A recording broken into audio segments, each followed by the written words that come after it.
Welcome back to the dojo. There you just seen me miss 3 times in a row. Why? Well, it's a lot of things, really. But if you slow it down and break it down, and we'll use some kind of guide, let's say the star matrix. Call it what you will, but we'll use this guide to break down and isolate these 5 critical variables, starting with distance.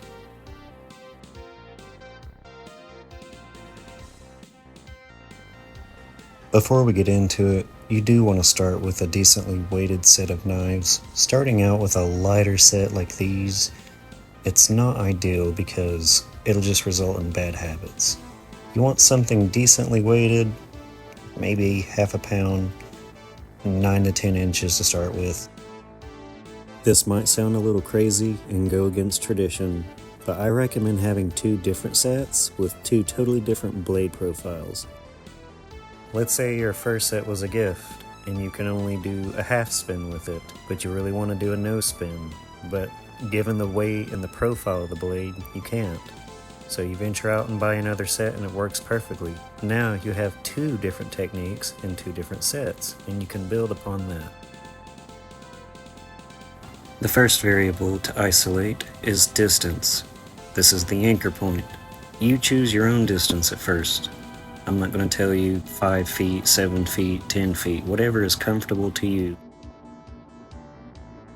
If you notice your knives are over-rotating, step up a little bit.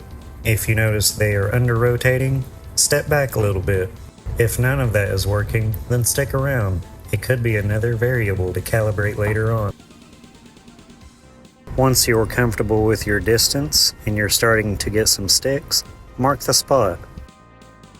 I was using the conventional half spin from that distance. As you can see, these knives carried over very nicely. They're very comfortable given their length and their weight. That's why it's important to start out with a decently weighted set of knives. When you pick up a knife, you want to ask yourself, is it nose heavy? Is it center balanced? Where is the balance point? Is it pommel heavy? How heavy is it? What can I do with it? Now that we've covered distance, we'll isolate the next variable. Stance. This is your foundation. You always want to keep your non-dominant foot forward, facing the target. Keep most of your weight on your back dominant side. This will help with one of the upcoming variables near the end of the video. I just feel like throwing with your dominant side hinders your body's momentum needed for rotational throwing. It creates a lot of work for your right arm. When I throw from my dominant side, I always want to do a backhand technique of some sort. Now that we've covered distance and stance, we'll isolate the variable grip, the read, reading the blade, feeling the steel. When you pick up your blade, you want to read it. You want to determine its weight, its length, its shape. The profile of the blade determines how you're going to grip it. Is it double-edged? Thinner and lighter knives will require a pinch grip. This one actually isn't so light. It's thin, yes, but you can still give it a good pinch grip and perform most techniques with it.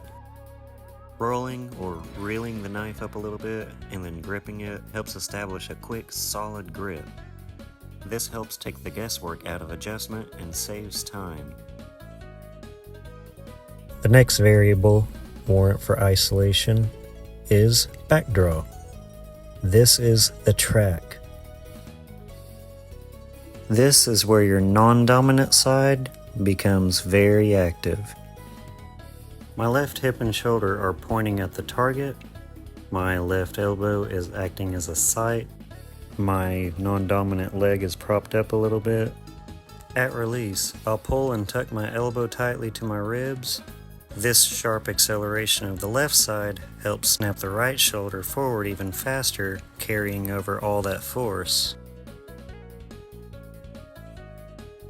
Some throwers step when they release, and some nudge forward a little bit when they release. I like to give mine a little step. I'm spooling or rolling the knife here to find the balance.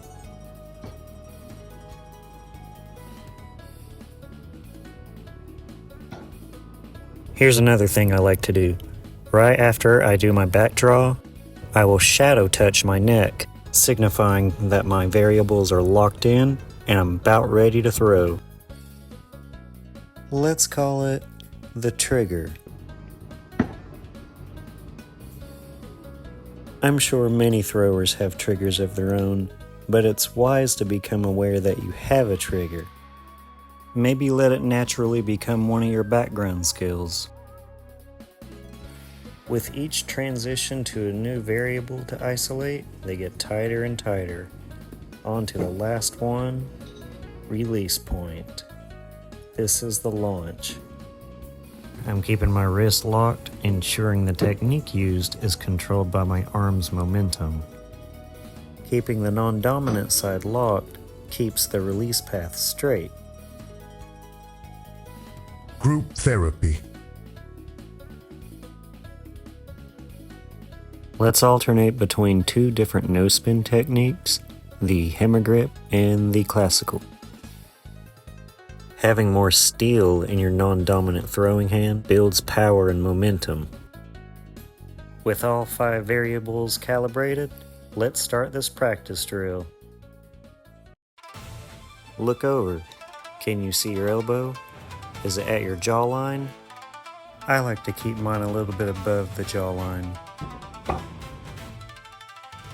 Longer, heavier blades will require a slower drawback. Whether you step or nudge, right after you do that movement is when you want to release. And follow through with your throws. Let's hit a higher target. You'll definitely have to change the variables around a little bit. I had to shift my body for more momentum. I had to change my arc higher. And I also had to gauge the handle a little bit higher and grip it slightly tighter.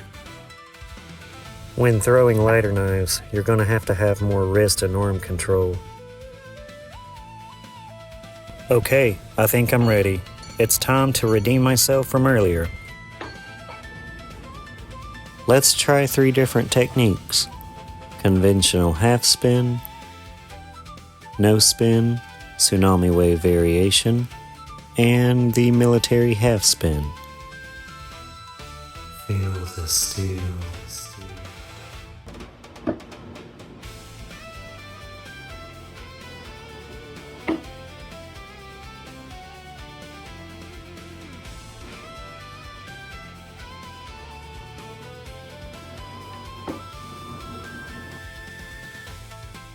Whew, you really gotta use the pinch grip on these. These are just so light. They are fun to use though, and I do love the shape of them, and I do love the mirror polish, so I had to get them. Thanks you guys for stopping by the dojo again, and thanks for watching. I hope you guys learned something from this. And remember, don't limit yourself to one set. Buy at least a couple. And don't limit yourself to one technique. Feel the steel. Play around with your knives a little bit, flip them around, learn their balance point. Become an extension of the object.